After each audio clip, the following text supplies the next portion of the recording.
Hey everybody, and welcome to another Darkest Dungeon mod overview. My name is ElementFive, and tonight we're taking a brief look at one of my favorite modded classes, Muscarine's the Fawn.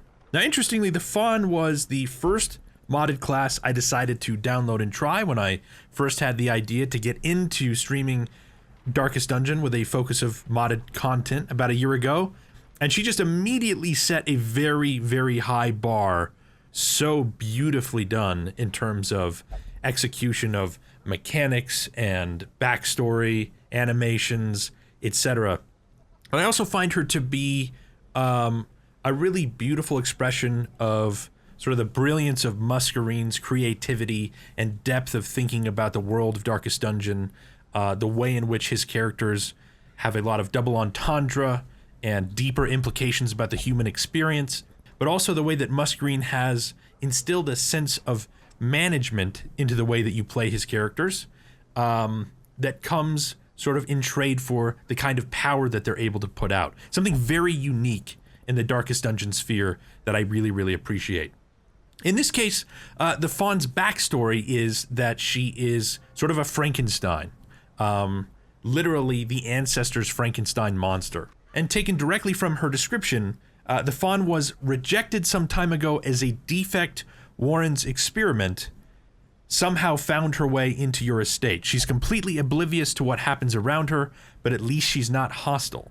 She's a pure glass cannon, centered around shuffling and momentum building for increasingly powerful attacks, at the cost of an incredibly fragile and deteriorating constitution. But she's also a personification, the embodiment, sort of a euphemism for the broken, corrupted, used, and abused innocence of childhood. And that I find very, very fascinating, because she is really just a fawn, sort of a Frankensteinian Bambi that is sort of lost in this world, trying to protect herself.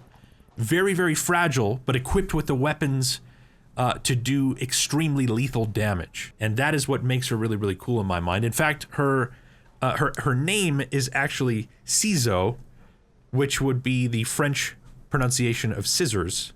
And that is kind of what she is. She is essentially a walking pair of scissors held together with twine. And as you can see by the details on her character here, she is stitched together like Frankenstein. And the way that you will be forced to manage her is to pay attention to the way that her abilities rip her at the seams and cause her to bleed. Just an amazingly fun class to play, definitely on the harder scale of difficulty than a lot of other modded classes in terms of just understanding her and knowing how to use her to her full potential. Now, having said all that, let's go into a brief sort of overview of how to set up her abilities, how they work, and how to play her. So when thinking about playing with the Fawn, I tend to think about a few things. The first is you can use her in any dungeon and with basically any group. And you can also set her up in a variety of different ways with her abilities. Just keep in mind that she is a glass cannon, which means she's extremely fragile. She also sort of ramps up her damage based on using her abilities over time. So you're going to get a lot more bang for your buck if you take her on a medium or long dungeon than you would a shorter dungeon, because her abilities will come with these buffs, which we'll talk about, which ramp up the amount of damage and output that she does over time. And because she shuffles around your party quite a bit with her abilities, moving back and forward, it's important to think about those things. Bring a group that's maybe going to guard her, especially at the later levels. Maybe bring a character with cure so that you can handle her bleeds. Just take a look at her max HP and dodge here. Both of these values are really abysmal. She really is that fragile. Max HP 27 at legendary level 6 is still lower than, I believe, or about the same as the level 1 Arbalist's HP pool. An abysmal dodge rating, actually very decent and even really high speed as she gets higher level. Very high crit, very decent damage, but then very low bleed resist, which ties into her lore and how her mechanics work a bit, as well as high blight resist, which also ties into her lore and mechanics. If you think about the fact that she's a Warren's experiment, Warren's typically vulnerable to bleed as opposed to blight. But also her bleed resist being low, because that is how a lot of her abilities work as you use certain of them, they bleed her over time because she's exerting herself to do a ton of damage and ripping herself at the seams, which is just freaking awesome in my opinion. And the way I sort of look at her skills, because I think this can be confusing when you first jump into playing her, is to understand that she has two different finishers. These are basically combo finishers. If you take a look at all of her abilities, you'll see that down below here, they tend to buff her damage and crit, as well as buff the output of certain other abilities, okay? So you might look at this and sort of be like a little bit confused about this, and that's okay. What you need to understand here, because it wasn't able to be included in the subtext, is that the buff, self, damage, and crit ramps up and lasts up to 34 rounds. Okay, so 34 rounds, 34 turns is a long time that you can ramp her up, and that is why taking her into longer dungeon runs will give you more output. Because if you camp, then, or if you're just doing a short run, you're not gonna see these ramp up very high. If you camp, you lose these buffs, and so if you do, the longer the run, the more you're able to just really ramp up her abilities. Now, again, the way I think about this is she has two different finishers. And one finisher is going to be a bleed output.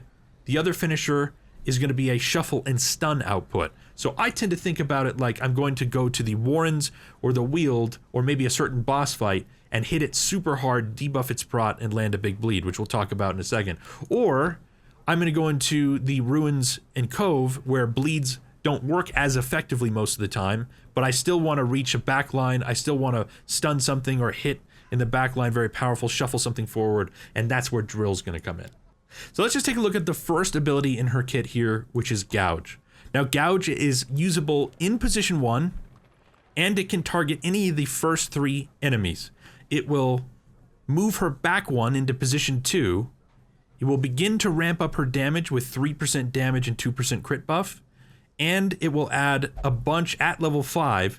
This Gouge will add a bunch of damage ramp to all of the rest of her abilities: Maim, Throat Skewer, Moonhoof, Eviscerate, and Drill. So this is a nice opener. This is basically, if she's in position 1, get her into position 2 and start to ramp her up.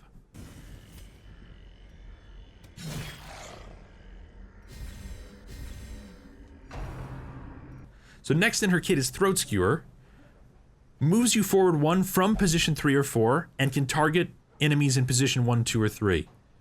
It will bleed herself 1/3, so this is, again, thematically ripping at the seams.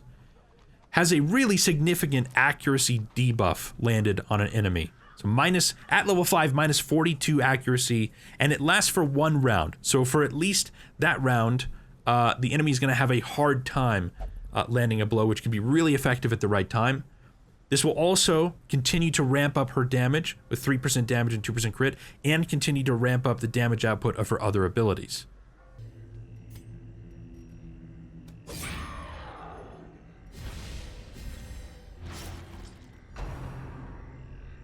So next in line is her other opener, which is Moonhoof. You use this in either position 1 or 2, and you can hit any enemy in any rank, which is really effective. This will put her back 3, which means this takes her from the front line all the way to position 4. It will again rip her at her seams for a bleed of 1/3, but then it buffs herself for 10 speed, which almost guarantees that she's going to go first at the beginning of next round, and continues to ramp her damage, 3% damage and 2% crit, as well as continuing to ramp up the damage of her other abilities.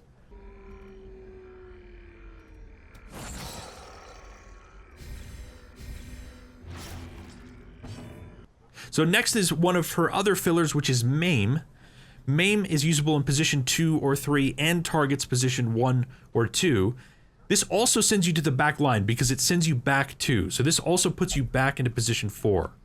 Also rips you at the seams for a bleed of 1/3. But this one comes with a debuff of damage. Debuff target minus 30% damage, which is, again, really useful if utilized in the right time. Will also ramp her damage, 3% damage and 2% crit, and continue to ramp up the output of her other abilities. Obliterated.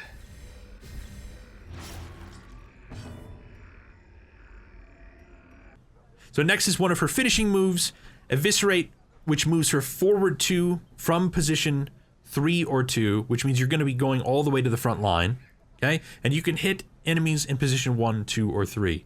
So at level 5, this is doing a massive bleed of 8/3.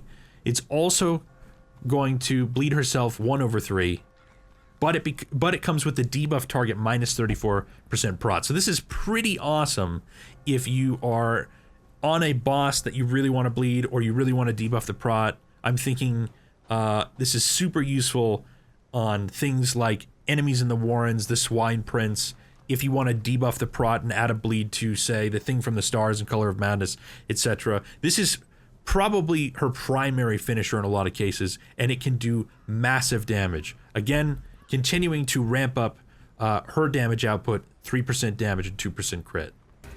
I really want to eviscerate here, 10 to 14. Obliterated.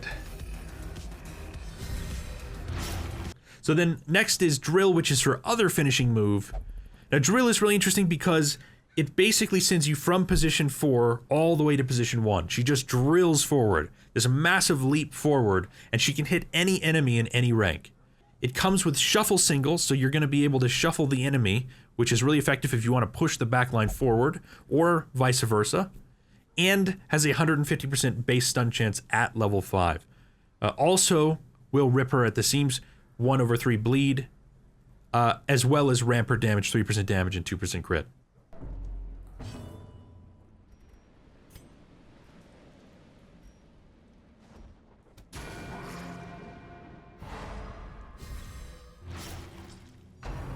So last then we have sort of the wild card of her abilities, the Joker card, as Musk put it to me.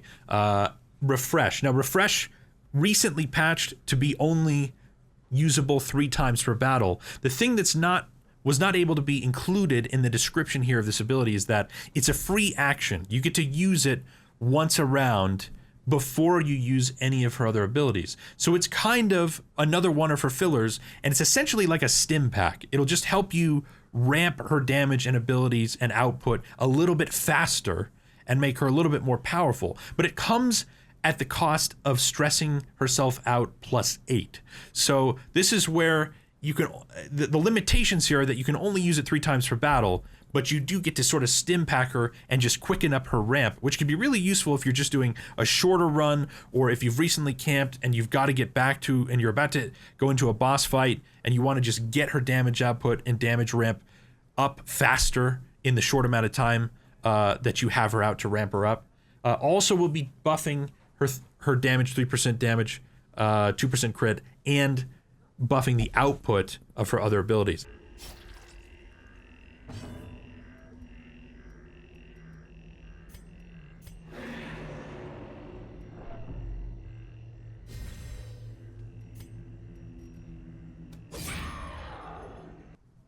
Now, when thinking about how to actually set up her kit, again, it's important to think about what combo finisher you're going for based on what you're looking for. So as an example, if we want to say go in on the Swine Prince boss, where we could debuff its prot and land a ton of bleeds, Eviscerate is your go-to finisher here, right? So in order to build Eviscerate, we know that we're going to be using it from position 2 or 3.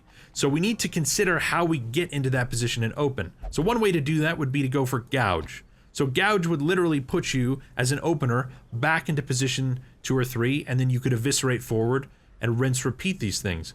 If you instead want to continue to build a bigger ramp up and get more out of Eviscerate, you could add Maim into this. So now you go from Gouge from position 1 into position 2 or 3, then with Maim all the way back to position 4, continuing to ramp up her damage, then come forward with Throat Skewer and move into position to do Eviscerate and capitalize on Eviscerate damage. So here is just one example of a build you could use, which gets her from position 1 to 2, from position 2 to 4, from 4 to 3, and then finally 3 to Eviscerate with a massive bleed. If instead you're going into the Cove and you want to use something like Drill, which doesn't have a bleed output, but has the utility of stun and shuffle, then you want to think about how you build into Drill. So Drill, you're going to be usable from position 4. So in this case, it's probably worthwhile using Moonhoof as an opener, which will send you from position 1 or 2 all the way back to position 4. and then you can open with drill and slam, and you can do this over and over. So if you're going to use this combo, you might as well include refresh and continue to buff that damage in between using each ability. Now, just in case you get shuffled out of position, you could add Throat Skewer here. So again, you've got Moonhoof back 3, but then she's either pulled by an occultist or another character is shuffled and she's maybe put into position 3 and you can't use drill to move forward. You could rely on Throat Skewer to put her back up into position 2, then use Moonhoof to get to position 4 and drill again. So just as one more example, I could do an Eviscerate build which will push her up into position 1. So we start with Maim and push her back 2, then we move forward with Throat Skewer, then we finally Eviscerate all the time in between those using refresh to amp up her damage. The problem with this is I don't have a means of getting her out of position 1 once she's used Eviscerate. So that's fine, and you'll get more damage output with this build as long as you have another character in the group composition which will move forward into position 1 and shuffle her back into position 2 to continue her ramp. Again, this is not to confuse you in any way. This is just to say that as long as you focus on the desired outcome that you want of her combo finishers, you can build her in a variety of different ways which will amp up her damage. You just need to think about really focusing on the way that your particular kit is going to move her back and then move her forward and then finally capitalize on a finisher, and then when you do, where that's going to leave you. In both of these cases, it's going to leave you in position 1. So if you don't have any other characters to get her out of position 1, you need to include using Moonhoof or Gouge to set her back up into position 2. Now, in terms of her camping skills, they are, for the most part, really geared at survival, improving her survival chances, and sort of group buffs, really surrounding stress and virtue chance. So first up, let's start on this side and take a look at Suture. So Suture is a time cost 3 that self-only plus 33% max HP. Now that is a considerable amount of max HP buff. However, when you think about the fact that she at level 6 still only has 27 HP, 33% of that is not a huge buff, but it could, in a pinch, or if you're having a hard time keeping her survivable, or if you don't have anything better, certainly lend to making her slightly more survivable. So that is one consideration. If you look at grooming, for example, now grooming is maybe, I think, my favorite of her camping abilities because it is affordable, time cost 2. It's also going to buff her accuracy by 10 for 4 battles, as well as a little bit more of her survivability with 10 more dodge, because again, her survivability is pretty abysmal, especially considering her dodge values. So grooming is not a bad way to go. It's only time cost 2. You're going to get, some decent value out of that. And actually, if you are able to buy the bonfire, she benefits from the bonfire. So you will have 2 additional respite points if you have at least an Abomination Falcon or Hellion Leper, or, which couldn't be included in this tooltip, the Fawn as well in your party. So bringing the Fawn and having the Outsider's Bonfire is going to give you a couple extra points, in which case you could almost consider this being a freebie. So next is Doe's Lullaby. Now Doe's Lullaby, Bambi's song, as I like to call it, is very interesting because it is extremely costly at time cost 5, but it comes with a massive minus 33% stress buff for 4 battles to the whole party. So that is probably one of, if not the most powerful stress buff in the game, with the added 20% virtue chance. So this is kind of a funky ability because in one sense, if you're really getting stressed out in a group, you could use this to just really minimize and dampen that stress, in which case you're probably not getting close to proccing a virtue or affliction anyway, which makes the added virtue chance here a little bit interesting. It also allows you to set up using refresh, because refresh, again, is a way to sort of stim pack her and ramp up her damage and output a little bit faster at the cost of stressing herself out plus 8 each time you use it.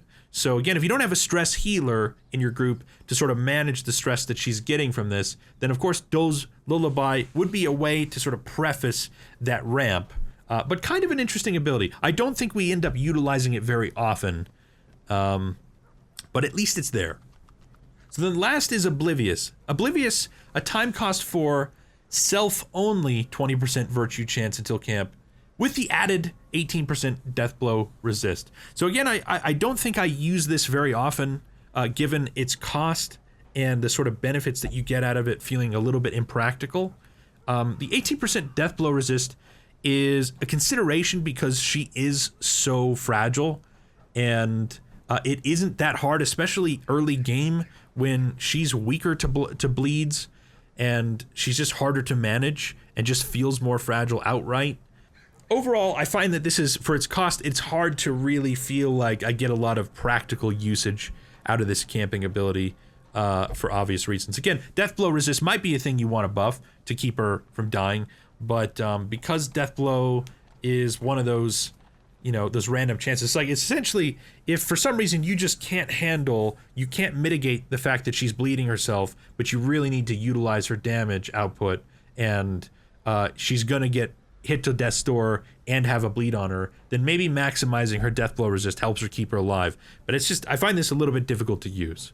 Now, in terms of equipping her with the right trinkets, you might be thinking to yourself, okay, well, she has high blight resist, and that makes sense thematically because she's a child of the Warrens.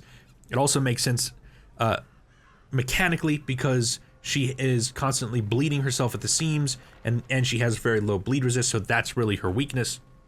So you might be thinking, okay, what I should do is bring max HP and bleed resist so that I can make her a little bit survivable, maybe some dodge. And those are definitely options you can bring with you. You could do the Flesh is Hard, for example, or maybe the Ancestor's Handkerchief, and continue to buff her bleed resist so she's not bleeding herself so much and her max HP.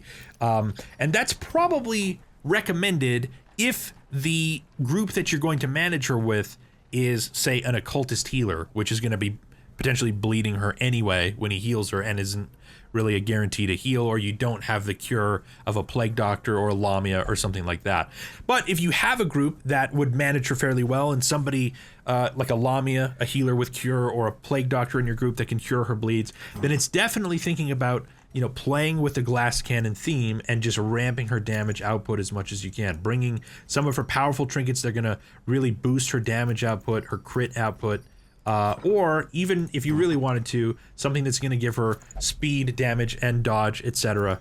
Just really maximize the cannon output, the lethality that she brings. Of course, it's also worth mentioning that Muscarine took care to make sure that there is a downloadable CC Trinkets mod for the Crimson Court for all of his classes, including the Fawn.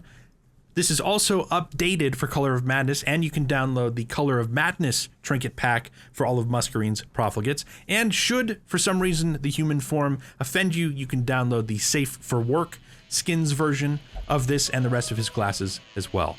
I'll make sure to include all of these mod links in the information below the video. As always, if you have any questions about how to play her or about her in general, please feel free to ask me in the comments section below.